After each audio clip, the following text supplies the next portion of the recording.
Hi guys, welcome to my channel. So ಇವತ್ತಿನ ನಾನೊಂದು challenge ಆಗಿ ತಗೊಂಡಿದ್ದೇನೆ. ಅಂದರೆ 100 ದಿನಗಳು 100 ಡಿಸೈನ್, ಅಂದರೆ ಬಿಗಿನರ್ಸಿಗೆ ಹೆಲ್ಪ್ ಆಗುವಂತಹ ಡಿಸೈನನ್ನು ನಾನು 100 ನೆಕ್ ಡಿಸೈನ್ ಚಿಕ್ಕ ಚಿಕ್ಕ ಪ್ಯಾಟರ್ನಲ್ಲಿ ಮಾಡಿ ತೋರಿಸಿದ್ದೇನೆ.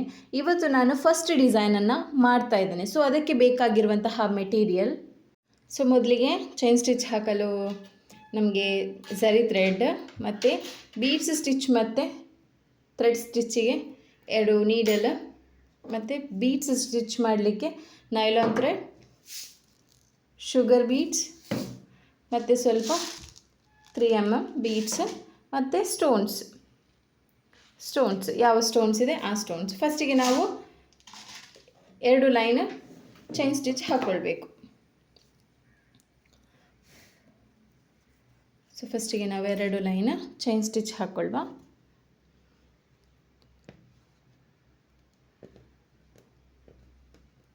ಸೊ ಪರ್ಫೆಕ್ಟಾಗಿ ಚೈನ್ ಸ್ಟಿಚ್ ಹಾಕ್ಕೊಳ್ಬೇಕು. ಅಂದರೆ ದೊಡ್ಡ ಚೈನ್ ಚಿಕ್ಕ ಚೈನ್ ಹಾಗೆ ಹಾಕ್ಕೊಳ್ಳಿಕ್ಕಿಲ್ಲ. ಕರೆಕ್ಟಾಗಿ ನೀವು ಚಿಕ್ಕ ಅಂದರೆ ತುಂಬ ಚಿಕ್ಕದು ತುಂಬ ದೊಡ್ಡದು ಹಾಗೆಲ್ಲ ಒಂದು ಮೀಡಿಯಮ್ ಸೈಜಲ್ಲೇ ಚೈನ್ ಸ್ಟಿಚ್ ಹಾಕ್ಕೊಳ್ಳಿ. ತುಂಬ ಚಿಕ್ಕ ಚೈನ್ ಹಾಕಿದರೆ ಏನಾಗುತ್ತೆ ಅಂದರೆ ನಿಮಗೆ ತುಂಬ ಟೈಮ್ ಹಿಡಿಯುತ್ತೆ ಚೈನ್ ಹಾಕಲಿಕ್ಕೆ. ಸೊ ಅದಕ್ಕೋಸ್ಕರ ಸ್ವಲ್ಪ ಮೀಡಿಯಮ್ ಸೈಜಲ್ಲೇ ಚೈನ್ ಸ್ಟಿಚ್ಚನ್ನು ಹಾಕ್ಕೊಳ್ಳಿ. ಯಾವಾಗಲೂ ನೀವು ಚೈನ್ ಸ್ಟಿಚ್ ಬ್ಲೌಸಿಗೆ ಎಷ್ಟು ಹಾಕ್ಕೊಳ್ಬೇಕು ಅಂದರೆ 2ರಿಂದ 3 ಲೈನ್ ಚೈನ್ ಸ್ಟಿಚ್ ಹಾಕ್ಕೊಳ್ಬೇಕು. ಓಕೆ, ಈಗ ನಾನು ಇದನ್ನು ಇಲ್ಲಿ ಎಂಡ್ ಮಾಡ್ತಿದ್ದೇನೆ. ಸೊ ಇನ್ನೊಂದು ಲೈನನ್ನು ಇಲ್ಲಿಂದಲೇ ಕಂಟಿನ್ಯೂ ಆಗಿ ಮೇಲ್ಗಡೆ ತಗೊಂಡು ಹೋಗುವ. ಒಂದು ವೇಳೆ ನಿಮಗೆ ಹೀಗೆ ಮೇಲ್ಗಡೆ ತಗೊಂಡು ಹೋಗ್ಲಿಕ್ಕೆ ಆಗದಿದ್ದರೆ ನೀವು ಅಲ್ಲಿ ನಾಟ್ ಹಾಕ್ತಿರಲ್ಲ, ಆಮೇಲೆ ಕಟ್ ಮಾಡಿಕೊಂಡು ರಿಪೀಟ್ ಮೇಲ್ಗಡೆಯಿಂದನೇ ಒಂದು ಸೈಡಿಂದನೇ ನೀವು ಯಾವಾಗ ಫಸ್ಟ್ ಸೈಡ್ ಸ್ಟಾರ್ಟ್ ಮಾಡಿದ್ದೀರಾ ನೋಡಿ ಅಲ್ಲಿಂದನೇ ರಿಟರ್ನ್ ಚೈನ್ ತಗೊಂಡು ಬಂದರೆ ಆಯಿತು.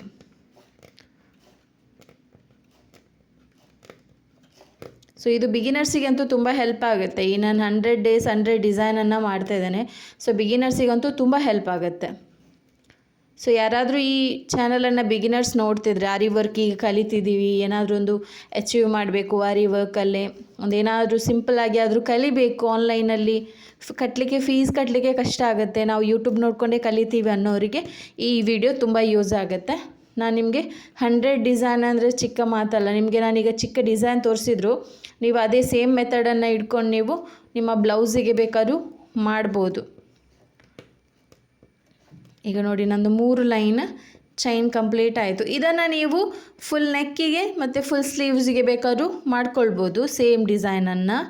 ಓಕೆ, ಈಗ ನಮ್ಮದು 3 ಲೈನ್ ಚೈನ್ ಸ್ಟಿಚ್ ಕಂಪ್ಲೀಟ್ ಆಯಿತು. ಕತ್ರಿ ತಗೊಳ್ಳಿ, ಕಟ್ ಮಾಡಲಿಕ್ಕೆಲ್ಲ ಬೇಕಾಗ್ತದೆ. ಕತ್ರಿ ಅಂದರೆ ಚಿಕ್ಕ ಕತ್ರಿ ಬರುತ್ತಲ್ಲ ಅದು ತಗೊಳ್ಳಿ. ಈಗ ಬೀಡ್ಸ್ ಸ್ಟಿಚ್ ಮಾಡಲಿಕ್ಕೆ ನಾನು ಶುಗರ್ ಬೀಡ್ಸನ್ನು ತಗೊಳ್ತೇನೆ. ಶುಗರ್ ಬೀಡ್ಸ್ ಮತ್ತು ನೈಲಾನ್ ಥ್ರೆಡ್, ಆಯಿತಾ. ನೀವು ಯಾವುದರಲ್ಲಿ ಬೀಡ್ಸ್ ಸ್ಟಿಚ್ ಮಾಡ್ತೀರಾ ಅದೇ ಥ್ರೆಡ್ ತಗೊಳ್ಳಿ. ನಾನು ಮೊದಲೆಲ್ಲ ತೆಳು ಝರಿ ಥ್ರೆಡ್ಡಲ್ಲಿ ಬೀಡ್ಸ್ ಸ್ಟಿಚ್ ಮಾಡ್ತಿದ್ದೆ, ಬಟ್ ಅದೀಗ ಸ್ವಲ್ಪ ಕ್ವಾಲಿಟಿ ಚೇಂಜ್ ಬರ್ತಿದೆ, ಅದು ತುಂಬ ಕಟ್ ಆಗ್ತಿದೆ ನನಗೆ ವರ್ಕ್ ಮಾಡುವಾಗ. ಅದಕ್ಕೆ ನಾನು ನೈಲಾನ್ ಥ್ರೆಡ್ಡನ್ನೇ ತಗೊಳ್ತಿದ್ದೇನೆ.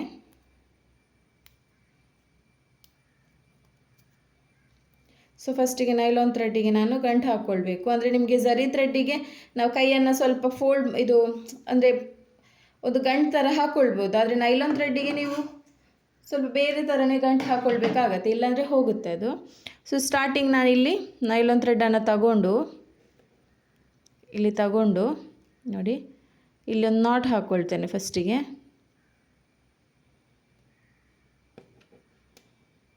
ಯಾಕಂದರೆ ಅದು ತುಂಬ ತೆಳು ಇರುತ್ತೆ, ಬಟ್ ಜಾರುತ್ತೆ ಆ ಥ್ರೆಡ್, ನೈಲಾನ್ ಥ್ರೆಡ್. ಅದಕ್ಕೋಸ್ಕರ ಫಸ್ಟಿಗೆ ಒಂದು ಸೇಫ್ ಸ್ಟಿಚ್ ಹಾಕ್ಕೊಂಡ್ರೆ ಬೆಟರ್.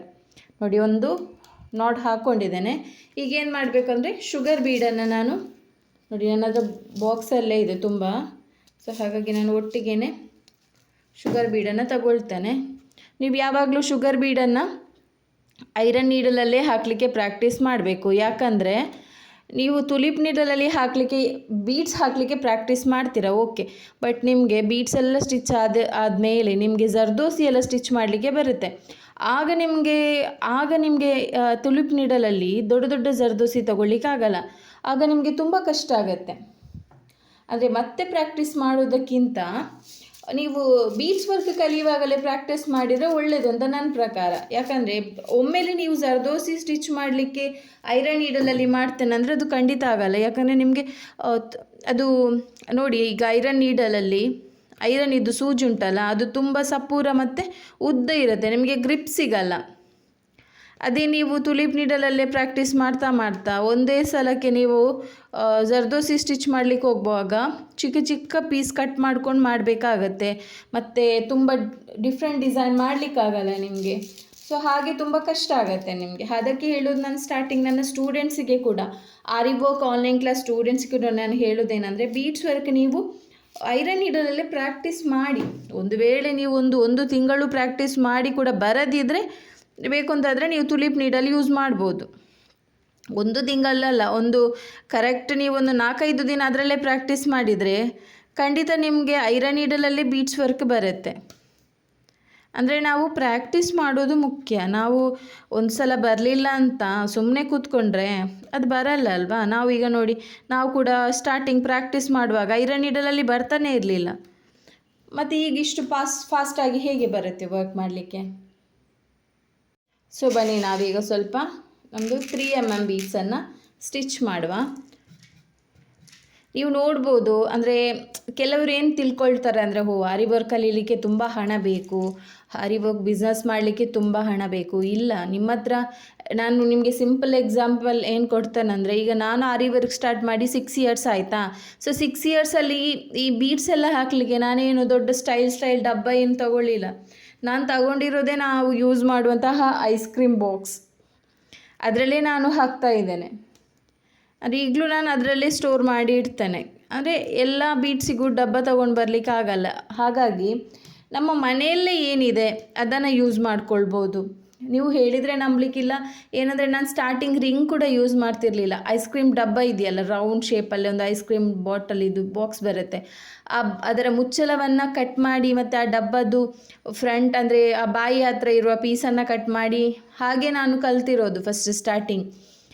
ಬಟ್ ಏನಂದರೆ ನಾನು ಹಾಗೆ ಕಲ್ತ್ರೂ ನಾನು ಬಿಡಲಿಲ್ಲ. ಈಗ ತುಂಬ ಜನ ಇದ್ದಾರೆ, ಅಂದರೆ ತುಂಬ ಹಣ ಫೀಸೆಲ್ಲ ಕಟ್ತಾರೆ, 1-2 ಕ್ಲಾಸ್ ಕಲಿತಾರೆ, ಮತ್ತು ಸುದ್ದಿ ಇರಲ್ಲ. ಅಂದರೆ ಹಣದ ವ್ಯಾಲ್ಯೂ ಇಲ್ಲ.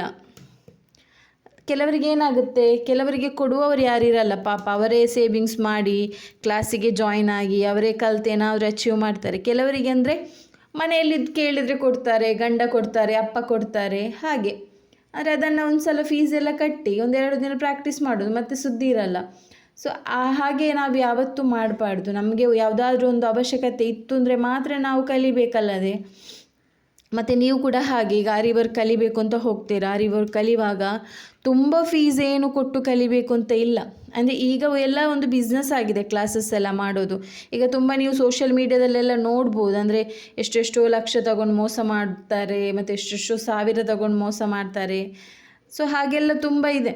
ಅಂದರೆ ನಿಮಗೆ ಕಡಿಮೆ ಅಮೌಂಟಿಗೂ ಕ್ಲಾಸಸ್ ಹೇಳಿಕೊಡುವವರಿದ್ದಾರೆ. ಕೆಲವರು ಏನು ಮಾಡ್ತಾರೆ ಅಂದರೆ, ನಾನೇ ನೋಡಿದ್ದೇನೆ, ನಾನೊಬ್ಬರ ಹತ್ರ ಇನ್ಸ್ಟಾಗ್ರಾಮಲ್ಲಿ ಅವರು ಕ್ಲಾಸಿದ್ದು ಅಡ್ವರ್ಟೈಸ್ಮೆಂಟ್ ಹಾಕಿದ್ರು ಆಯಿತಾ. ಸೊ ಇದು ರಿಯಲ್ ಆದ ಸ್ಟೋರಿ. ಅವರು ಕ್ಲಾಸಿದ್ದು ಅಡ್ವರ್ಟೈಸ್ಮೆಂಟ್ ಹಾಕಿದ್ರು. ಸೊ ಹಾಗೆ ನಾನು ಏನು ಮಾಡಿದ್ದೇನೆಂದರೆ, 1,000 ಅಂತ ಹಾಕಿದ್ರು. ನಂದು 1,500 ಕ್ಲಾಸಿದ್ದು ಬೇಸಿಕ್ ಟು ಅಡ್ವಾನ್ಸ್ ಲೆವೆಲ್ ಇದು ಫೀಸ್ ಆಯಿತಾ. ಅವರು 1,000 ಅಂತ ಹಾಕಿದ್ರು. ಅದು ಎಷ್ಟು 3 ತಿಂಗಳ ಕೋರ್ಸ್ ಅಂತ ಹಾಕಿದ್ರು ಅವರು. ಸೊ ನಾನು ಏನು ಮಾಡಿದೆ, 1,000ಕ್ಕೆ 3 ತಿಂಗಳ ಕೋರ್ಸ್ ಅದು ಏನೇನು ಕಲಿಸ್ತಾರೆ ಅಂತ ನಾನೊಮ್ಮೆ ಮೆಸೇಜ್ ಹಾಕಿದ್ದೆ ಅವರಿಗೆ ಇನ್ಸ್ಟಾಗ್ರಾಮಲ್ಲೇ. ಅವರು ನನಗೆ ರಿಪ್ಲೈ ಮಾಡಿದರು, ಕ್ಲಾಸ್ ಡೀಟೇಲ್ಸ್, ಈಗ ನಾವು ಇದು ಶುಗರ್ ಬೀಡ್ ಸ್ಟಿಚ್ ಮಾಡುವ ಕ್ಲಾಸ್ ಡೀಟೇಲ್ಸ್ ಸೆಂಡ್ ಮಾಡಿದರು. ಅವರದಲ್ಲಿ ಏನಿತ್ತು ಅಂದರೆ, 3 ತಿಂಗಳ ಕೋರ್ಸು, ವಾರದಲ್ಲಿ 2 ದಿನ ಕ್ಲಾಸ್ ಆಯಿತಾ. 2 ದಿನ ಕ್ಲಾಸ್ ಅಂದರೆ ತಿಂಗಳಿಗೆ 4 ವಾರ ಅಂತ ಇಟ್ಕೊಳ್ಳಿ, 10 ದಿನ ಕ್ಲಾಸ್ ತಿಂಗಳಿಗೆ. 2 ತಿಂಗಳಿಗೆ 20 ದಿನ ಕ್ಲಾಸ್, 3 ತಿಂಗಳಿಗೆ 30 ದಿನ ಕ್ಲಾಸ್, ಅಂದರೆ 1 ತಿಂಗಳ ಕೋರ್ಸ್ ಆಗಿ ಆಯ್ತದು 1,000ಕ್ಕೆ. ಅವ್ರು ಹೇಳೋದು ಮಾತ್ರ 3 ಮಂತ್ಸ್. ಹಾಗೆ ಆಯ್ತಲ್ಲ. ಮತ್ತು ನಾನು ಅವ್ರ ಹತ್ರ ಕೇಳಿದರೆ, ಅವರು ಹೇಳಿದರು ನನಗೆ ಅದೇ ರೆಕಾರ್ಡೆಡ್ ಕ್ಲಾಸಸ್ಸೇ, ನಾವೀಗ ಯಾವ ರೆಕಾರ್ಡೆಡ್ ಕ್ಲಾಸಸ್ ಸೆಂಡ್ ಮಾಡ್ತೇವೆ ಅದೇ ರೀತಿ ಅವರು ಕೂಡ ಸೆಂಡ್ ಮಾಡೋದು. ಬಟ್ ನಮ್ಮದು 1,500, ಅವರಿಗೆ ನಮ್ಮದು 1 ಮಂತ್ ಕಂಪ್ಲೀಟ್ ಇರುತ್ತೆ, 1 ತಿಂಗಳಲ್ಲೇ ಮುಗಿಸ್ತೇವೆ, ಅವ್ರು 3 ಮಂತ್ಸ್ ಅಂತೆ. ಮತ್ತು ಅವರು ನಾನು ಹೇಳು 1,000 ಫೀಸ್ ಮಾತ್ರನಾ ಅಂತ. ಇಲ್ಲ, ಮೆಟೀರಿಯಲಿಗೆ ನೀವು 4,000 ಪೇ ಮಾಡಬೇಕು ಅಂತ. ಆಗ ಎಷ್ಟಾಯಿತು ಟೋಟಲ್, ನಾನು ಹೇಳೋದು ನೀವು ಬೇಸಿಕ್ ಟು ಅಡ್ವಾನ್ಸ್ ಲೆವೆಲ್ ಕಲೀಲಿಕ್ಕೆ ಕಡಿಮೆ ಅಂದರೂ ನಿಮಗೆ ಒಂದು 800ರಿಂದ 1,000 ರೂಪಾಯಿದು ಐಟಮ್ ಸಾಕು. ಯಾಕಂದರೆ ನಾನೀಗ ನನ್ನ ಸ್ಟೂಡೆಂಟ್ ಈಗ ನನಗೆ ಫೀಸ್ ಪೇ ಮಾಡಿದಾದಮೇಲೆ ನಾನು ಅವರಿಗೆ ಮೆಟೀರಿಯಲ್ ಲಿಸ್ಟ್ ಸೆಂಡ್ ಮಾಡ್ತೇನೆ.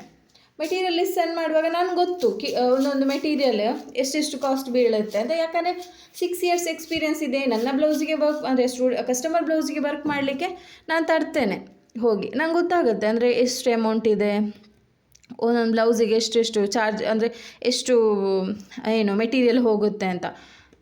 4,000 ಮೆಟೀರಿಯಲ್ ಅಂತೆ, 1,000 ಫೀಸ್. ಅಲ್ಲಿಗೆ ಎಷ್ಟಾಯಿತು ಟೋಟಲು? ಮೆಟೀರಿಯಲ್ ಅವ್ರ ಹತ್ರ ತಗೊಳ್ಳೇಬೇಕಂತೆ, ಅದು ಕಂಪಲ್ಸರಿ. ಅದು ಹೇಗೆ ಆಗುತ್ತೆ ಹಾಗೆ ಅಲ್ವಾ? ಸೊ ಹಾಗೆ ಅಲ್ಲಿ ಫೀಸ್ ಬಂತಲ್ಲ, 1 ಮಂತ್ ಕೋರ್ಸಿಗೆ 5,000 ಆಗಿ ಬಂತಲ್ಲ, ಮೆಟೀರಿಯಲಿಗೇನೋ 4,000 ಇರಲ್ಲ, ನನಗೆ ಗೊತ್ತು. ಸೊ ಹಾಗೆಲ್ಲ ಇರುತ್ತೆ. ನೀವೇನು ಮಾಡಬೇಕು ಅಂದರೆ, ನಿಮಗೆ ಸ್ವಲ್ಪ ಅಮೌಂಟ್ ಇಲ್ಲ, ಸ್ವಲ್ಪ ಕಡಿಮೆಗೆ ನಾವು ಕಲಿಬೇಕು ಅಂದರೆ ಸರ್ಚ್ ಮಾಡಬೇಕು. ನೀವು ಯಾರು ಹೇಗೆ ಎಷ್ಟು ಹೇಳಿಕೊಡ್ತಾರೆ. ನೀವು ಮೇಯ್ನ್ ಯಾವುದಾದ್ರೂ ಕ್ಲಾಸಿಗೆ ಜಾಯಿನ್ ಆಗೋದಾದರೆ ನೀವು ನೋಡಬೇಕಾದದ್ದು ಏನು ಗೊತ್ತಾ, ಈ ಸ್ಟೂಡೆಂಟ್ಸ್ ಅಂದರೆ ಈ ಹೇಳಿಕೊಡುವವರ ಸ್ವಲ್ಪ ಪ್ರೊಫೈಲ್ ಹೇಗಿದೆ, ಎಷ್ಟು ಸ್ಟೂಡೆಂಟ್ಸಿಗೆ ಹೇಳಿಕೊಟ್ಟಿದ್ದಾರೆ, ಎಷ್ಟು ರಿವ್ಯೂ ಹಾಕ್ಕೊಂಡಿದ್ದಾರೆ ಇವರ ಒಂದು ಸೋಷಿಯಲ್ ಮೀಡ್ಯಾದಲ್ಲಿ ಅಂತ ಫಸ್ಟ್ ನೀವು ಅದನ್ನು ನೋಡ್ಕೊಳ್ಬೇಕು. ಆಮೇಲೆ ನೀವು ಜಾಯಿನ್ ಆಗಬೇಕು. ಈಗ ಇಂಥ ಕಟ್ ಬೀಡನ್ನು ತಗೊಳ್ಳಿ, ಸ್ವಲ್ಪ ದೊಡ್ಡ ಕಟ್ ಬೀಡಬೇಕು ಆಯಿತಾ. ಹಾಗೆ ನೀವು ಒಂದು ಸಲ ನೋಡಿ ಮತ್ತೆ ನೀವು ಏನು ಜಾಯಿನ್ ಆಗೋದು ಬೆಟರ್ ನನ್ನ ಪ್ರಕಾರ. ನೀವು ಅಂದರೆ ಕೆಲವರ ಮೆಂಟಾಲಿಟಿ ಹೇಗಿದೆ ಅಂದರೆ, ಜನಗಳದ್ದು ಕೂಡ ನಾನು ಹೇಳೋದು, ಈಗ ಯಾರಾದರೂ 1,500 2,000ಕ್ಕೆ ಕ್ಲಾಸಸ್ ಹೇಳಿಕೊಡ್ತಾರೆ ಅಂದರೆ, ಇಲ್ಲ ಅವರದ್ದು ಕ್ವಾಲಿಟಿ ಚೆನ್ನಾಗಿಲ್ಲ, ಅವರು ಏನೋ ಅಷ್ಟು ಹೇಳಿಕೊಡ್ತಿಲ್ಲ ಆಗಿರಬೇಕು, ಹಾಗಾಗಿ ಅವರು ಫೀಸ್ ಕಡಿಮೆ ಇಟ್ಟಿದ್ದಾರೆ. ಹಾಗೆ ರೆಕಾರ್ಡೆಡ್ ಕ್ಲಾಸಲ್ಲಿ ಏನು ಕಲೀಲಿಕ್ಕಾಗತ್ತೆ? ಅದು 2,000 ಫೀಸ್, ಕಡಿಮೆ ಆಯಿತು ಫೀಸ್, ಅದರಲ್ಲಿ ಏನು ಹೇಳಿಕೊಡ್ಲಿಕ್ಕಿಲ್ಲ ಅಂತ ಕೆಲವರ ಮೆಂಟಾಲಿಟಿ. 50,000 ಫೀಸ್, 10,000 ಫೀಸ್, 20,000 ಫೀಸ್ ಅವರಾದರೆ ಒಳ್ಳೆ ಹೇಳಿಕೊಡ್ತಾರೆ, ಲೈವ್ ಕ್ಲಾಸ್ ಇದೆ, ಆ ರೀತಿ ಮೆಂಟಾಲಿಟಿ ಕಲಿಬೋದು. ನಿಮ್ಗೆ ಗೊತ್ತಾ, ಲೈವ್ ಕ್ಲಾಸಲ್ಲಿ ಥ್ರೆಡ್ ಕಟ್ ಆಯ್ತು. ಇದು ಲೈವ್ ಕ್ಲಾಸಲ್ಲಿ ನಮಗೆ 1 ಅವರ್ ಹೇಳಿಕೊಡ್ಲಿಕ್ಕೆ ಆಗೋದು ಸ್ಟಿಚಸ್. 1 ಅವರ್ ಹೇಳಿಕೊಡುವ ಸ್ಟಿಚಸ್ಸಲ್ಲಿ ನಾವು ಎಷ್ಟು ಕಲಿಬೋದು? ಈಗ ನೋಡಿ, ನಾನೀಗ ಜಸ್ಟ್ ಇಷ್ಟು ಮಾಡುವಾಗಲೇ ನನಗೆ ಕಡಿಮೆ ಅಂದರೆ ಒಂದು 20 ಮಿನಿಟ್ಸ್ ಆಯಿತಾ ಅಂತ ಅಲ್ವಾ? ಸೊ ಇಷ್ಟೇ, ನಿಮಗೆ ಸಿಂಪಲ್ ಡಿಸೈನೇ ಹೇಳಿಕೊಡ್ಲಿಕ್ಕೆ ಆಗೋದು. ತುಂಬ ಗ್ರ್ಯಾಂಡ್ ಡಿಸೈನ್ ಎಲ್ಲ ಈ ಥರ ಹೇಳಿಕೊಡ್ಲಿಕ್ಕೆ ಆಗೋದಿಲ್ಲ ನಿಮಗೆ ಲೈವ್ ಕ್ಲಾಸಲ್ಲೆಲ್ಲ. ಸೊ ತುಂಬ ಹಾಗೆ ಫ್ರಾಡು ಆಗುತ್ತೆ ಜನಗಳಿಗೆ. ಅಂದರೆ ಎಷ್ಟೋ ಸ್ಟೂಡೆಂಟ್ಸ್ ನನಗೆ ಫೋನ್ ಮಾಡಿ ಹೇಳಿದ್ದಾರೆ, ನನ್ನ ಕ್ಲಾಸಿಗೆ ಜಾಯ್ನ್ ಆದವರು ಕೂಡ ಹಾಗೆ. ಕೆಲವೊಂದು ಕಡೆ ದೊಡ್ಡ ಹೆಸರಿದೆ ಸೋಷಿಯಲ್ ಮೀಡ್ಯಾದಲ್ಲಿ, ಅವರನ್ನು ನಂಬಿಕೊಂಡು 10,000 ಎಲ್ಲ ಹಾಕಿದವರಿದ್ದಾರೆ. 10,000 ಹಾಕಿ ಬೇಸಿಕ್ ಸ್ಟಿಚಸ್ಸು ಸರಿಯಾಗಿ ಹೇಳಿಕೊಡಲಿಲ್ಲ ಅವರಿಗೆ ಆಯಿತಾ. ಅಂಥವರು ನನ್ನ ಹತ್ರ 3,000ಗೆ full basic to master course ಕಲ್ತಿದ್ದಾರೆ 2 ಮಂತ್ಸ್ ಕೋರ್ಸಲ್ಲಿ. ನಂದು ಪ್ರೂಫ್ ಇದೆ, ಯಾಕಂದರೆ ನಾನು ಪ್ರತಿ ಪೋಸ್ಟನ್ನು, ನನ್ನ ಸ್ಟೂಡೆಂಟ್ಸ್ ಹಾಕಿರುವ ಪ್ರತಿ ಪೋಸ್ಟನ್ನು ನಾನು ಸೋಷಿಯಲ್ ಮೀಡ್ಯಾಕ್ಕೆ ಹಾಕ್ತೇನೆ. ಯಾಕಂದರೆ ಒಬ್ಬರು ನನ್ನ ಹತ್ರ ಕ್ಲಾಸಿಗೆ ಯಾರಾದರೂ ಜಾಯಿನ್ ಆಗೋದಾದರೆ ಅವರು ಫಸ್ಟ್ ಕೆಲವರು ಹೀಗೂ ಕೇಳ್ತಾರೆ ಗೊತ್ತಾ, ಕೆಲವರು ಕೇಳ್ತಾರೆ ನಾವು ಟ್ರಸ್ಟ್ ಮಾಡ್ಬೋದಾ, ನೀವು ಹೇಳಿಕೊಡ್ತೀರಾ ಅಂತ. ನಾನು ಹೇಳೋದೊಂದೇ, ನೀವು ಒಂದು ಸಲ ನನ್ನ ಯೂಟ್ಯೂಬ್ ಚಾನಲ್ ಚೆಕ್ ಮಾಡಿ, ಅದರಲ್ಲಿ ನನ್ನ ಸ್ಟೂಡೆಂಟ್ ಮಾಡಿರೋ ವರ್ಕ್, ನಾನು ಮಾಡಿರೋ ವರ್ಕ್, ನನ್ನ ಕಸ್ಟಮರ್ ಇದ್ದು ವರ್ಕ್ ಎಲ್ಲ ಇದೆ.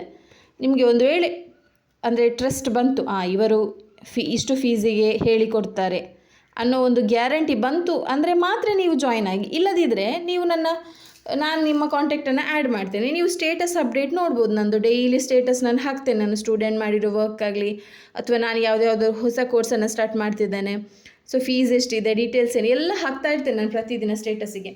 ನೀವು ಬೇಕು ಅಂತಾದರೆ ಅದನ್ನು ನೋಡಿ ಬೇಕಾದರೂ ಜಾಯಿನ್ ಆಗ್ಬೋದು. ಅಂದರೆ ಯಾರಿಗೂ ಫೋರ್ಸ್ ಇಲ್ಲ, ನೀವು ನಮ್ಮ ಕೋರ್ಸಿಗೆ ಜಾಯಿನ್ ಆಗಲೇಬೇಕು. ಈಗ ಕೆಲವರು ಏನು ಮಾಡ್ತಾರೆ ಅಂದರೆ, ಈಗ ಒಬ್ಬರು ಕಾಲ್ ಮಾಡಿದರೆ ಅವರಿಗೆ ಪದೇ ಕಾಲ್ ಮಾಡ್ತಾ ಇರ್ತಾರೆ, ಅಂದರೆ ನೀವು ಜಾಯಿನ್ ಆಗ್ತೀರಾ ಅಂತ. ನಾನು ಇಲ್ಲಿವರೆಗೆ ಯಾರಿಗೂ ಕಾಲ್ ಮಾಡಿ ಕೇಳಿಲ್ಲ. ನಂದು ಆನ್ಲೈನ್ ಕ್ಲಾಸ್ ಸ್ಟಾರ್ಟ್ ಮಾಡಿ ನಾನು 4 ಇಯರ್ಸ್ ಆಯಿತು. ನಾನು ಇಲ್ಲಿವರೆಗೂ ಯಾರಿಗೂ ಕಾಲ್ ಮಾಡಿ ಕೇಳಿಲ್ಲ, ನೀವು ಜಾಯಿನ್ ಆಗ್ತೀರಾ ಅಂತ. ಇಲ್ಲ, ಯಾಕಂದರೆ ಅವರವರಿಗೆ ಇಷ್ಟ ಅಲ್ವಾ. ಸೊ ಕೆಲವರು ಕೇಳ್ತಾರೆ, ನೀವು ಯಾಕೆ 1,500 3,000 ಹಾಗೆ ಫೀಸ್ ಇಡ್ತೀರಾ ಅಂತ. ನೀವು ಹೇಳಿಕೊಡೋ ಸ್ಟಿಚಸ್ಸಿಗೆ ನಿಮಗೆ 6,000 8,000 ಇಡ್ಬೋದು ಅಂತ. ನನಗೆ ಇಡ್ಬೋದು, ಕಲಿಯುವವರು ಕಲಿತಾರೆ ಅಂತ ನಾನು ಇಡ್ಬೋದು. ಆದರೆ ನನಗೇನು ಗೊತ್ತಾ, ನಾನು ಸ್ಟಾರ್ಟಿಂಗ್ ಕಲ್ತಿರೋದು ಕಷ್ಟದಲ್ಲಿ ಆರಿ ವರ್ಕ್. ನಾನು ಆಗ ಕಲ್ತಿರೋದು ಕೊರೋನಾ ಟೈಮಲ್ಲಿ.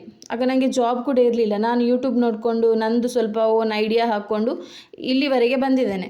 ಸೊ ಹಾಗಾಗಿ ನಾನೇನಂದರೆ 1,500 ಒಂದು ತಿಂಗಳ ಕೋರ್ಸು ಮತ್ತು 3,000 2 ತಿಂಗಳ ಕೋರ್ಸ್ ಆದರೆ ಯಾರಾದರೂ ಜಾಯ್ನ್ ಆಗ್ತಾರೆ ಈಗ ಅಷ್ಟು ಏನು ಕಷ್ಟದವರಿಲ್ಲ, ಕಲಿಬೇಕು ಅಂದರೆ ಅಷ್ಟು ಫೀಸ್ ಕೊಟ್ಟು ಏನಾದರೂ ಜಾಯ್ನ್ ಆಗ್ತಾರೆ. ಸೊ ಹಾಗೆ ನಾನು ಅಷ್ಟು ಕಡಿಮೆ ಫೀಸ್ ಇಟ್ಟದ್ದು, ಅಂದರೆ ತುಂಬ ಜನ ಹಾಗೆ ಕೇಳ್ತಾರೆ. ಮತ್ತು ನೀವು ನನಗೆ ಖುಷಿಯಾಗೋದೇನೆಂದರೆ, ನನಗೆ ಫಸ್ಟ್ ರೆಕಾರ್ಡಿಂಗ್ ಕ್ಲಾಸ್ ಅಂದರೆ ಪ್ರೀ ರೆಕಾರ್ಡೆಡ್ ಕ್ಲಾಸ್ ನಂದು. ಸೊ ನಾನು ಸ್ಟಾರ್ಟ್ ಮಾಡುವಾಗ ನನಗೆ ತುಂಬ ಭಯ ಇತ್ತು, ಅಂದರೆ ಈ ರೆಕಾರ್ಡೆಡ್ ಕ್ಲಾಸಲ್ಲಿ ಕಲಿತಾರ ಸ್ಟೂಡೆಂಟ್ ಅಂತ. ಬಟ್ ನನಗೆ ಈ 1 ವರ್ಷ ಕಲಿಯುವಾಗಲೇ, ಅಂದರೆ ನಾನು ಕ್ಲಾಸ್ ಸ್ಟಾರ್ಟ್ ಮಾಡಿ ಈಗ 4 ಇಯರ್ಸ್ ಆಯ್ತಲ್ಲ, ಸೊ ಸ್ಟಾರ್ಟಿಂಗ್ 1 ಇಯರ್ ಕಲಿತಲ್ಲ, ಆಗ ನನಗೆ ತುಂಬ ಖುಷಿ ಆಯಿತು. ಯಾಕಂದರೆ ನಾನು ಒಂದೊಂದು ಸ್ಟೂಡೆಂಟ್ ಮಾಡುವ ವರ್ಕ್ ನೋಡಿ, ಅಂದರೆ ಎಷ್ಟು ಪರ್ಫೆಕ್ಟಾಗಿ ಮಾಡ್ತಾರೆ ಅಂದರೆ, ನಾನು ಕಲಿಯುವಾಗ ಕೂಡ ನಾನು ಅಷ್ಟು ನೀಟಾಗಿ ಮಾಡ್ತಿರಲಿಲ್ಲ, ನನ್ನ ಸ್ಟೂಡೆಂಟ್ ಅಷ್ಟು ನೀಟಾಗಿ ಮಾಡ್ತಾರೆ. ನೀವು ನೋಡ್ಬೋದು ನನ್ನ ಯೂಟ್ಯೂಬ್ ಚಾನಲ್ ಪೋಸ್ಟಲ್ಲಿ ಆಗಲಿ ಅಥವಾ ಶಾರ್ಟ್ಸ್ ವೀಡಿಯೋದಲ್ಲಿ, ಲಾಂಗ್ ವೀಡಿಯೋದಲ್ಲಿ ಎಲ್ಲ ನಾನು ಹಾಕ್ತಾ ಇರ್ತೇನೆ. ನನಗೆ ತುಂಬ ಖುಷಿ ಆಗುತ್ತೆ. ಅಂದರೆ ಯಾರಾದರೂ ಹಾಗೆ ಕಲಿತ್ರೆ, ಈಗ ಒಂದು ಫೀಸ್ ಕೊಟ್ಟು ಕಲಿತಾರೆ ಒಬ್ಬರು ಅಲ್ವಾ, ಸೊ ಅವರಿಗೆ ಅದು ಯೂಸ್ ಆಗಬೇಕು. ಯಾವುದೇ ಫೀಸ್ ಕೊಟ್ಟು ಕಲಿಯುವಾಗ ಯಾವುದೇ ಕಲೀಲಿ ನೀವು, ಆದರೆ ಅದು ನಿಮಗೆ ಲೈಫಿಗೆ ಯೂಸ್ ಆಗಬೇಕು, ಸುಮ್ಮನೆ ಹಣ ವೇಸ್ಟ್ ಆಗಬಾರ್ದಲ್ವಾ. ಓಕೆ, ಈಗ ಮಾತಾಡ್ತಾ ನಮ್ಮದು ಡಿಸೈನೇ ಕಂಪ್ಲೀಟ್ ಆಯಿತು. ಸೊ ಈಗ ನಾವಿಲ್ಲಿಗೆ ಸಿಲ್ವರ್ ಕಲರ್ ಸ್ಟೋನ್ ಇದೆ ಅಲ್ಲ, ಅದನ್ನು ಕೊಡಬೇಕು ಇಲ್ಲಿಗೆ ಮಿಡ್ಲಿಗೆ.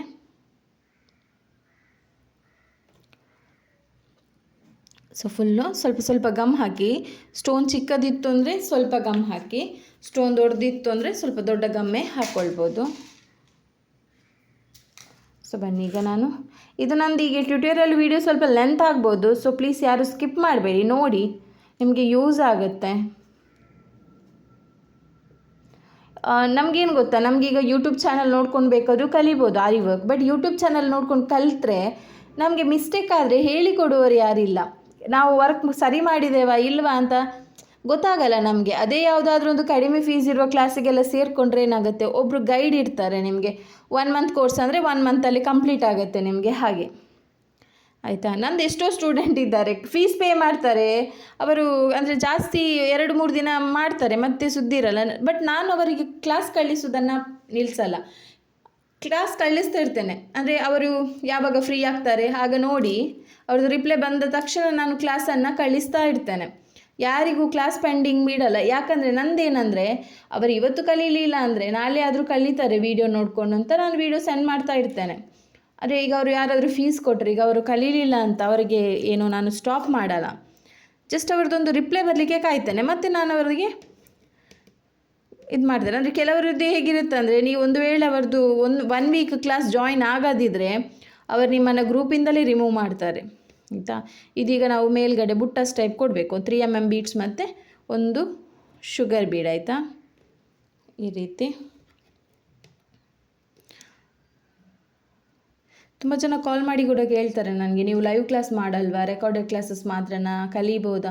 ನೀವು ಕಲಿಬೋದಾ ಅಂತ ಡೌಟ್ ಇದ್ದವರು ನನ್ನ ಯೂಟ್ಯೂಬ್ ಚಾನಲ್ ನೋಡಿ, ನನ್ನ ಸ್ಟೂಡೆಂಟ್ ಮಾಡಿರೋ ವರ್ಕ್.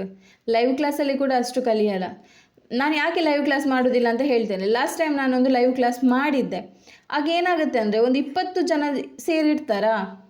ಮೊದಲನೇ ದಿನ ನೀವು ಲೈವ್ ಕ್ಲಾಸ್ ಮಾಡಿದಾಗ 20 ಜನ ಕೂಡ ಇರ್ತಾರೆ. ನೆಕ್ಸ್ಟ್ ಡೇ ಲೈವ್ ಕ್ಲಾಸ್ ಮಾಡಿದಾಗ 2 ಇರಲ್ಲ. ಅದರ ನೆಕ್ಸ್ಟ್ ಮಾಡುವಾಗ 5 ಜನ ಇರಲ್ಲ. ರೆಕಾರ್ಡೆಡ್ ಕ್ಲಾಸ್ ಕಳಿಸಿ, ನಮಗೆ ಇವತ್ತು ಅಟೆಂಡ್ ಮಾಡಲಿಕ್ಕೆ ಆಗಲ್ಲ ಅಂತ ಹೇಳ್ತಾರೆ. ಸೊ ಲಾಸ್ಟಿಗೆ ಬರ್ತಾ 20 ಜನದಿಂದ ಒಂದು 5 ಜನದವರೆಗೆ ಬರುತ್ತೆ ಲೈವ್ ಕ್ಲಾಸಿಗೆ ಜಾಯ್ನ್ ಆಗೋರು, ಅಂದರೆ ಲೈವ್ ಕ್ಲಾಸ್ ಅಟೆಂಡ್ ಆಗೋರು. ಆಗ ನನಗೆ ಆಯಿತು, ಈ 5 ಜನಕ್ಕೋಸ್ಕರ ನಾನು ಒಂದೊಂದು ತಿಂಗಳು ಲೈವ್ ಕ್ಲಾಸ್ ಮಾಡಬೇಕಾ ಅಂತ. ಲೈವ್ ಕ್ಲಾಸ್ ಮಾಡೋದು ಈಸಿ ಏನಿಲ್ಲ. ನಾವು ಕ್ಯಾಮರಾ ನೋಡ್ಕೊಳ್ಬೇಕು, ಇಲ್ಲಿ ಸ್ಟಿಚಸ್ ಮಾಡಬೇಕು, ಎದುರುಗಡೆ ಇದ್ದವರು ಮಾಡ್ತಾರಾ ಅಂತ ನೋಡಬೇಕು, ಅವರ ಕ್ವಶನಿಗೆ ಆನ್ಸರ್ ಕೊಡಬೇಕು ಅಲ್ವಾ. ಸೊ ಹಾಗಾಗಿ ಲೈವ್ ಕ್ಲಾಸ್ ಅಂದರೆ ನಿಮಗೆ ಫೀಸ್ ಕೂಡ ಅಷ್ಟೇ ಇರುತ್ತೆ, ಒಂದು 5,000 10,000 ಫೀಸೆಲ್ಲ ಇರ್ತದೆ ಲೈವ್ ಕ್ಲಾಸಿಗೆಲ್ಲ. ಬಟ್ ಪ್ರೀ ರೆಕಾರ್ಡೆಡ್ ಕ್ಲಾಸ್ ಅಂದರೆ ತುಂಬ ಜನ ಕೆಲಸಕ್ಕೆ ಹೋಗೋರು ಇರ್ತಾರೆ, ಮತ್ತು ಮನೆ ಕೆಲಸ ಎಲ್ಲ ಆಗಿ ಕಲಿಯುವವರು ಇರ್ತಾರೆ. ಸೊ ಅಂಥವರಿಗೆ ಯೂಸ್ ಆಗುತ್ತೆ. ಹಾಗೆ ನಂದು ಇದೊಂದು ಟಿಪ್ ವಿತ್ ಟಿಪ್ಸ್, ಅಂದರೆ ಆರಿ ವರ್ಕ್ ಡಿಸೈನ್ ವಿತ್ ಒಂದು ಬಿಗಿನರ್ಸ್ ಟಿಪ್. ನಿಮಗೆ ಒಂದು ವೇಳೆ ಕಲೀಲಿಕ್ಕೆ ಹಣ ಇಲ್ಲ, ನಾವು ಅಷ್ಟು ಹಣ ಕೊಡಲಿಕ್ಕೆ ಆಗೋದಿಲ್ಲ ಅಂದರೆ ನೀವು ಯೂಟ್ಯೂಬ್ ಚಾನಲ್ ನೋಡ್ಕೊಂಡು ಬೇಕಾದ್ರೂ ಕಲಿಬೋದು. ಬಟ್ ಅದು ಯೂಟ್ಯೂಬ್ ಚಾನಲ್ ನೋಡ್ಕೊಂಡು ಕಲಿತ್ರೆ ಅಂದರೆ ಒಬ್ಬರದೇ ಚಾನಲ್ ನೋಡಬೇಕು. ಈಗ ನನ್ನ ಚಾನಲೇ ನೋಡಿ ಅಂತಲ್ಲ, ನನಗಿಂತ ಒಳ್ಳೆ ಹೇಳಿಕೊಡುವರು ಇರುವರು ಆರಿ ವರ್ಕ್, ಅವ್ರದ್ದು ಚಾನಲ್ ಬೇಕಾದ್ರೂ ನೋಡಿಕೊಂಡು ಕಲಿಬೋದು. ಬಟ್ ನಿಮಗೆ ಏನಾದರೂ ಮಿಸ್ಟೇಕ್ ಆಯಿತು ಅಂದರೆ ಹೇಳಿಕೊಡುವರು ಯಾರಿಲ್ಲ. ಹಾಗೆ ನನಗೂ ಕೂಡ ಕಲಿಯುವಾಗ ಸ್ಟಾರ್ಟಿಂಗ್ ಯೂಟ್ಯೂಬ್ ನೋಡ್ಕೊಂಡು ಕಲಿಯುವಾಗ ನನಗೆ ಆದದ್ದು ಅದೇ ಪ್ರಾಬ್ಲಮ್. ಅಂದರೆ ನನಗೆ ನೀಡಲ್ ಯಾವುದು ಅಂತ ಕರೆಕ್ಟ್ ಗೊತ್ತಿರಲಿಲ್ಲ. ನಾನೀಗ ಬೀಡ್ಸ್ ಸ್ಟಿಚ್ ಮಾಡ್ತೇನಲ್ಲ, ಅದರಲ್ಲಿ ನಾನು ಚೈನ್ ಸ್ಟಿಚ್ ಹಾಕ್ಕೊಳ್ತಾ ಇದ್ದೆ ಫಸ್ಟಿಗೆ. ಅದು ಬರ್ತಾನೆ ಇರಲಿಲ್ಲ, ಅದು ಎಲ್ಲಿಗೆ ಬರೋದು, ಅದರ ಪಾಯಿಂಟ್ ಅಷ್ಟು ಚಿಕ್ಕದುಂಟು ನೀಡಲಿದ್ದು. ಸೊ ಹಾಗಾಗಿ ನಮಗೆ ಗೊತ್ತಿರಲ್ಲ ಥ್ರೆಡ್ ಯಾವುದು ಯೂಸ್ ಮಾಡಬೇಕು, ಬೀಡ್ಸ್ ಯಾವುದು ಯೂಸ್ ಮಾಡಬೇಕು ಅಂತ. ಸೊ ಹಾಗಾಗಿ ಒಂದು ಕ್ಲಾಸಿಗೆ ಜಾಯ್ನ್ ಆದರೆ ಯಾರ್ದಾದ್ರೂ ಕಡಿಮೆ ಫೀಸಿದ್ದು ಜಾಯ್ನ್ ಆಗಿ, ತುಂಬ 5,000 10,000. ಈಗ ನೋಡಿ, ಈಗ ಸೋಷಿಯಲ್ ಮೀಡ್ಯಾದಲ್ಲೆಲ್ಲ ಕೆಲವು ನ್ಯೂಸ್ ಬರ್ತಿದೆ, 1,00,000 ಎಲ್ಲ ತಗೊಂಡು ಮೋಸ ಮಾಡಿದ್ದಾರೆ, 3 ತಿಂಗಳ ಕೋರ್ಸ್ ಅಂತ ಹೇಳಿ 1 ತಿಂಗಳು ಕರೆಕ್ಟ್ ಹೇಳಿಕೊಡಲಿಲ್ಲ. ತುಂಬ ನ್ಯೂಸ್ ಬರ್ತಿದೆ ನೋಡಿ. ಮತ್ತು ಯಾರೋ ಒಂದು ಫಂಕ್ಷನ್ ಅರೇಂಜ್ ಮಾಡ್ತಾರೆ ನಿಮಗೆ, ಸ್ವಲ್ಪ ಎಂಟ್ರಿ ಫೀ ಎಲ್ಲ ತಗೊಂಡು, ಅಲ್ಲಿ ಕೊಟ್ಟಿರುವ ಸರ್ಟಿಫಿಕೇಟ್ ಯೂಸೇ ಇಲ್ಲ. ಸೊ ಆ ಥರದ್ದೆಲ್ಲ ಬರ್ತಿರುವಾಗ ನಾವು ಏನು ಮಾಡಬೇಕು, ನಾವು ಸರ್ಟಿಫಿಕೇಟ್ ಹಿಂದೆ ಓಡೋದಲ್ಲ, ನಾವು ಕಸ್ಟಮರ್ ಬಿಸ್ನೆಸ್ ಹಿಡಿಲಿಕ್ಕೆ ನಾವೇನು ಮಾಡಬೇಕು ಅದನ್ನು ಮಾಡಬೇಕು ಅಲ್ವಾ. ಸೊ ನೋಡಿ, ಇದು ಒಂದು ಡಿಸೈನ್ ಆಯಿತು.